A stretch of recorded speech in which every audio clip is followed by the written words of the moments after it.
नमस्कार, बिहार लोक मंच देख रहे हैं आप और मैं हूं आपके साथ राकेश कुमार।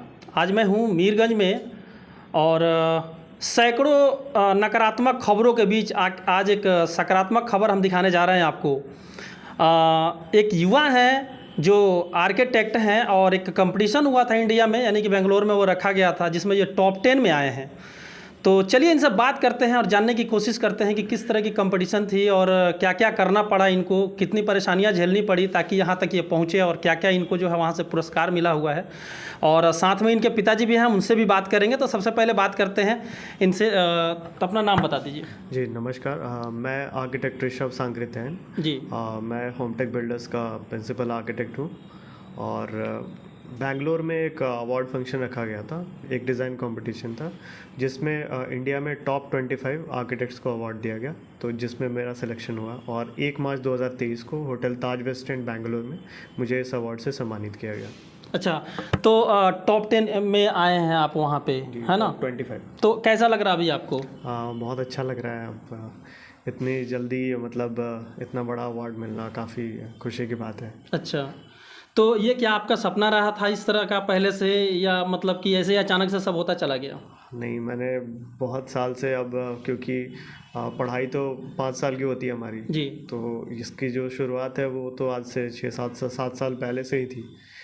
लेकिन अब जाके एक अवार्ड मिला है तो काफ़ी खुशी हो रही है, क्योंकि अभी तक हमने अपने बड़े बड़े आर्किटेक्ट्स को देखा अवार्ड लेते हुए, तो खुद लेके काफ़ी खुशी हो रही है। जी जी। अच्छा चलिए, अभी मुझे पता चला कि आपके पिताजी भी इंजीनियर हैं, सिविल इंजीनियर हैं। जी, जी। तो जो हमारे दर्शक है, बहुत सारे ऐसे लोग हैं जिनको पता नहीं है कि सिविल इंजीनियर और आर्किटेक्ट में क्या डिफरेंस होता है। तो थोड़ा सा इसको भी आप प्रकाश में लाने का कोशिश कीजिए कि क्या ये दोनों में क्या डिफरेंस है। दोनों जो है, दोनों का संबंध एक दूसरे से है जी। क्योंकि सिविल इंजीनियर जो है वो एक बिल्डिंग का जो रीढ़ की हड्डी कहते हैं, बैकबोन, स्ट्रक्चरल जो पार्ट है, जी। तो जिसकी मजबूती जो है वो सिविल इंजीनियर देखता है, और घर की खूबसूरती और उसमें आप किस तरह से घर में अच्छे से रह सकते हैं, कंफर्ट जो होता है घर का, यानी डिजाइन करने का जो काम है वो जी, वो आर्किटेक्ट देखता है। और जो मजबूती ये क्वालिटी जो देखते हैं वो सिविल इंजीनियर देखते हैं। जी। जी, ये तो चलिए क्लियर हो गया। जी। तो जैसा कि मुझे पता चला कि आपके पिताजी का भी सपना रहा था कि मैं भी जो है आर्किटेक्ट बनूं, लेकिन शायद उनका जो सपना है वो पूरा नहीं हो पाया और उनका सपना जो है आपने पूरा किया। जी। तो चूंकि हम आपके पिताजी से भी बात करेंगे और आपसे भी जानना चाहते हैं कि क्या इस तरह की क्या बातें थी। अब क्योंकि मैंने पहले जो पढ़ाई थी मेरी वो मैंने सैनिक स्कूल गोपालगंज से की, तो सैनिक स्कूल? जी, सैनिक स्कूल हथुआ से कंप्लीट हुई थी मेरी। और उसके बाद मेरा जो इंटरेस्ट था वो पहले आर्म फोर्स में था, बट क्योंकि मेरा जो आँख है उसका कुछ इशू था तो मैंने आर्म फोर्स ज्वाइन नहीं किया और मैंने आर्किटेक्चर चूज़ किया। और जैसे मैंने कॉलेज ही ज्वाइन किया तो मेरी जो पढ़ाई है आर्किटेक्चर की वो BIT से हुई, Birla institute of technology Mishra से, जो कि अभी देश के टॉप 10 कॉलेजेस में आता है। जी। तो मैंने वहाँ से पढ़ाई स्टार्ट की, तो मैं गया तो मैंने देखा जो मेरा रिज़ल्ट पहले का था उससे काफ़ी इम्प्रूव था। मैं शुरू से टॉप 5 में रहता था बैच में, तो मुझे लगा कि ये सब्जेक्ट जो था इसके लिए मैं बना हूँ, तो इसलिए इसमें इंटरेस्ट और आते गया और मैंने और अच्छे से इसमें पढ़ाई की। जी जी। तो धीरे धीरे जो है आप इसके तरफ जो है आपका रुझान बढ़ता चला गया और सैनिक से जो है आप इधर आर्किटेक्ट बन गए, है ना? तो चलिए, इनके पिताजी भी साथ में हैं, इनसे भी जानने का कोशिश करते हैं कि क्या कुछ इनका ड्रीम था और जो ये नहीं कर पाए, इनके जो लड़के हैं वो कैसे कर पाएँ। तो सबसे पहले आपका परिचय दे दीजिए हमारे चैनल पे, और आपका स्वागत भी है। पहले तो आप लोगों को बहुत बहुत धन्यवाद, शुभकामना, बधाई हमको ये मौका देने के लिए। खुशी की बात है कि आपके चैनल के माध्यम से मैं जुड़ के ये बातें बताना चाहता हूँ कि मेरा बेटा देश के इस बहुत बड़े अवार्ड फंक्शन में ये अचीवमेंट हासिल किया है। इसके लिए वो बहुत बहुत धन्यवाद का पात्र है। वो मेहनत उसका अपना है, मार्गदर्शन हमारा है। जी।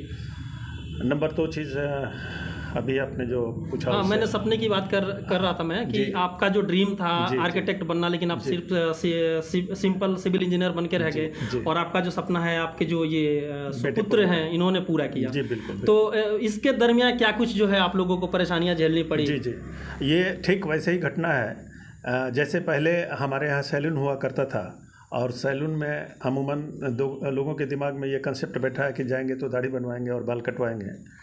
तो हम लोग पहले सिविल इंजीनियर का ही स्कोप था, पहले आर्किटेक्ट के बारे में कोई नहीं जानता था। अच्छा। तो बिल्डिंग बनाना मतलब सबके दिमाग में था कि किसी इंजीनियर को, सिविल इंजीनियर को पकड़ करके आप बिल्डिंग बना सकते हैं। लेकिन अभी आपने देखा होगा ब्यूटी पार्लर खुलते हुए, बिल्कुल ब्यूटी पार्लर कॉस्टली तो ज़रूर है, लेकिन वहाँ जा कर के एक आदमी काफ़ी संतुष्ट होता है, संतुष्टि प्राप्त करता है कि वहाँ जा कर के वो फुल मेकअप कराता है, उसकी खूबसूरती बहुत उभर के आती है। मतलब उसका जैसा चेहरा होता है उस हिसाब से उसके बालों की कटिंग होती है, या चेहरा में जो भी मेकअप वगैरह का जो काम होता है उसके चेहरे के हिसाब से वो लोग डिजाइन करते हैं, तो वो आदमी और ज़्यादा खूबसूरत, उसकी पर्सनालिटी जो है डेवलप होती है। ये एक उदाहरण मैंने पेश किया, तो मैं ये इस उदाहरण के माध्यम से बताना चाहता हूँ कि जो सैलून हम लोगों ने खोला था जिसमें आपके बाल की कटाई या दाढ़ी की बनाई होती थी, आज आर्किटेक्ट के आने की वजह से, हालांकि हम दोनों एक दूसरे के कंपटीटर हैं और दूसरे के पूरक भी हैं, कारण कि बिना सिविल इंजीनियर के कोई भी आर्किटेक्ट जो है किसी बिल्डिंग में ये नहीं कर सकता कि वो कितना स्ट्रेंथ उसने दिया है। तो we are the backbone of any building, बहुत प्राउड की बात है, और मेरे लिए ही नहीं हमारे बिहार इस क्षेत्र के लिए बहुत प्राउड की बात है। इसके अतिरिक्त हर माता पिता के लिए प्राउड की बात है कि उसके सपने को उसका बेटा साकार करे। अब इससे बड़ी बात, इससे बड़ा अचीवमेंट उसके लिए, क्योंकि हमारे यहाँ एक चीज़ देखने को मिलता है कि कोई आदमी अपने जीवन में अगर सफल हो जाता है तो उसका जो ड्रीम है अपने लड़के के ऊपर वो लाद देता है, और उसमें वो लड़का जो है परेशान हो जाता है, क्योंकि हो सकता है उसको भी कुछ और करना होता है। तो इस तरह की तो बातें नहीं थी, कोई दबाव में तो इन्होंने ये चीज़ नहीं किया। जी बिल्कुल नहीं हुआ है, इसलिए कि मेरी बेटी की इच्छा थी कि मैं डॉक्टर बनूँ, तो आज के डेट में वो आपको बहुत बढ़िया डॉक्टर है, वो पीजी कर रही है। और बेटा का इंटरेस्ट शुरू से था, मुझे देखता था, मेरे से इंस्पायर्ड था कि नहीं मैं बिल्डिंग का खूबसूरत डिज़ाइन करूँगा। तो एक मौका मिला, इसको कंपटीशन दिया और उस माध्यम से आपके बीआईटी से इन्होंने ग्रेजुएशन किया आर्किटेक्ट में। आगे इनकी इच्छा है, अभी गेट का रिजल्ट भी निकाला है इन्होंने। जी। तो अच्छा, एक चीज़ इन्होंने अपने नाम के साथ जोड़ा, ये संकीर्त्यान, मुझे समझ में नहीं आया कि वास्तव में संकीर्त्यान का मतलब होता क्या है। जी, एक्चुअली हम जिस बिरादरी से बिलोंग करते हैं तो हर बिरादरी का एक होता है कि अच्छा, वो टाइटल मैं पहली बार सुन रहा हूँ। जी। और चूंकि हम सभ्य समाज में रहने वाले लोग हैं, हम चाहते हैं कि अपना कोई उपनाम ऐसा नहीं दे जिसका कोई गलत मैसेज जाए। तो वैसे हमारे बिरादरी में लोग राय सिंह, खां, तमाम तरह की चीज़ें, क्योंकि मैंने अभी एक जानता हूँ, भारत के हैं, काफ़ी मतलब कि फेमस पर्सनालिटी हैं, पंडित राहुल संकीर्त्यान का नाम पता नहीं आपने सुना होगा, जो बोलगा से गंगा तक की बुक लिखे हैं। तो इसीलिए मेरे जहन में आया तो मैंने पूछ दिया। सॉरी, इसको बुरा मत मानिएगा। नहीं, उस नाम से मैं और मेरा बेटा बहुत इंस्पायर्ड हैं, और हम लोग फॉलोअर हैं, चूँकि पढ़े लिखे लोग हैं। तो पढ़े लिखे लोगों के फॉलोअर हैं, किसी धर्म बिरादरी के वो लोग हों, हम उनके फॉलोअर होते हैं, हम किसी जाति और नहीं, बिल्कुल, बहुत अच्छी बुकें हैं उनकी, मैंने भी थोड़ा बहुत, ज़्यादा नहीं, थोड़ा बहुत पढ़ा है मैंने। जी, पता नहीं वो मेरे बिरादरी से हैं या नहीं, लेकिन राहुल संकीर्त्यान उनका नाम था। बिल्कुल, टाइटल उनका संकीर्त्यान है। जी, तो मुझे लगा कि नहीं, अच्छा नाम रखा। और मैं भी बोलगा से गंगा तक के वजह से ही उनको जानता हूँ, जो बुक, क्योंकि काफ़ी बुक बिकी हैं वो बुक, और काफ़ी लोगों ने पढ़ा भी है वो बुक। तो देखिए, ये 40,000, 50,000 या 10,000, 20,000 लोग यहाँ पे नहीं देना चाहते हैं, लोग डरते हैं उस चार्ज से। बिल्कुल, लोग डरते हैं। अब देखिए, जो लोग डरते हैं उनका हम कुछ नहीं कर सकते, जो हमारे पास आए हैं उनका ज़रूर कर सकते हैं। एक आपने इरफान खान का ऐड देखा होगा, वो फिलिप्स एलईडी का, एक जो बचत होता है वो पहले बचत होता है, बाद में वो बिल बढ़ाता है। तो वही सेम कंडीशन हमारे साथ है। अगर हमारे यहाँ अगर पैसा देते हैं जी, तो वो आपका लाखों में पैसा बचाता है। अच्छा, ठीक है, ये जो आपको अवार्ड मिला है, मैं चाहूँगा कि हमारे दर्शकों को भी हम लोग दिखाएं, कि ताकि और बहुत सारे लड़के हैं जो इस फील्ड में जाना चाहते हैं, इंस्पायर होंगे, उनको प्रेरणा मिलेगा। तो आप देख सकते हैं, यही अवार्ड है। इसको थोड़ा सा और ऊपर उठा दीजिए, बड़ी खूबसूरत है, और ऊपर डायमंड भी लगा हुआ है। हालांकि आर्टिफिशियल है, लेकिन इसको आर्टिफिशियल आप मत समझिए, इसको ओरिजिनल ही समझिए।